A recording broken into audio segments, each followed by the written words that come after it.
Bonjour, aujourd'hui nous avons décidé, en inaugurant cette chaîne, de partager avec vous un projet ambitieux, qui a pour objectif de vous transmettre des notions clés du monde des énergies.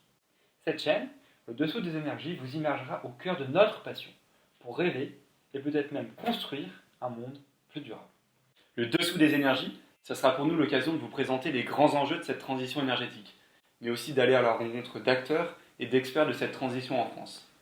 Nous sommes donc impatients de partager avec vous d'ici peu les connaissances que nous aurons acquises via cette chaîne et les réseaux sociaux. Je suis Thomas Volo. Je suis Thomas Saurin. Et nous sommes deux étudiants en dernière année d'école d'ingénieur à l'Université de technologie de Belfort-Montbéliard en spécialité énergie. Avant d'aller plus loin, voici quelques définitions qui vont nous permettre de partager des références communes.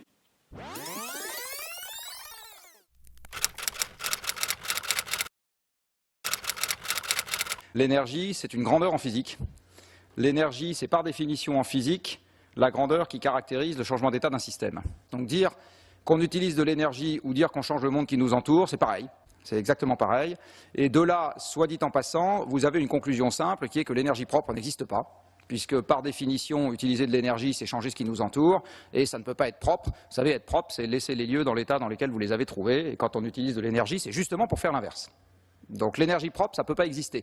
Ce qui peut exister, c'est une énergie dont les bénéfices sont significativement plus importants que les inconvénients, ou l'inverse, mais une énergie propre, ça n'existe pas.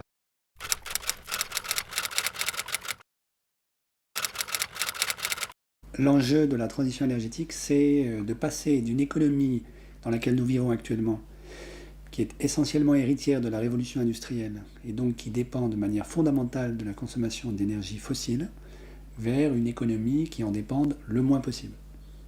Donc qui dépend le moins possible du pétrole, du gaz et du charbon.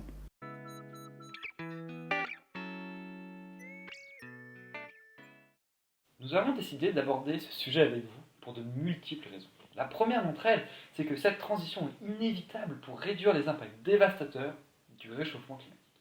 De plus, les ressources énergétiques étant finies, il nous faut transformer notre mode de vie pour sortir de notre addiction à ces ressources de plus en plus limitées.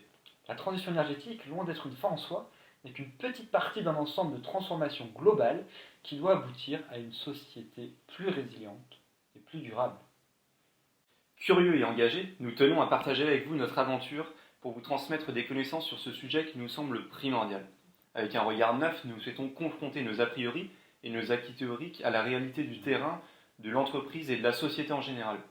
Parce que le domaine de l'énergie est complexe, nous essaierons de rester objectifs et rationnels dans notre démarche, bien conscients que tous les systèmes énergétiques ont des avantages et des inconvénients.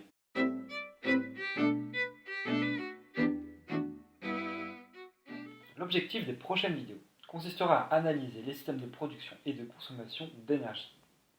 Pour ce faire, nous vous présenterons l'état des lieux des secteurs que nous avons déjà ciblés, tels que les transports, le bâtiment, l'industrie, le numérique, la production de chaleur et d'électricité, et bien d'autres encore. Nous analyserons les émissions de gaz à effet de serre secteur par secteur pour les comparer avec les objectifs fixés par le GIEC. Nous identifierons ensuite les forces et faiblesses dans chaque secteur, aussi bien de manière théorique que de manière plus concrète, sur le terrain. Nous tenterons de déterminer les actions à mettre en place pour atteindre les objectifs, ainsi que les freins à ces changements.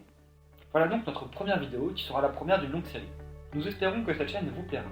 N'hésitez pas à nous donner des retours sur cette première vidéo dans les commentaires. À très vite.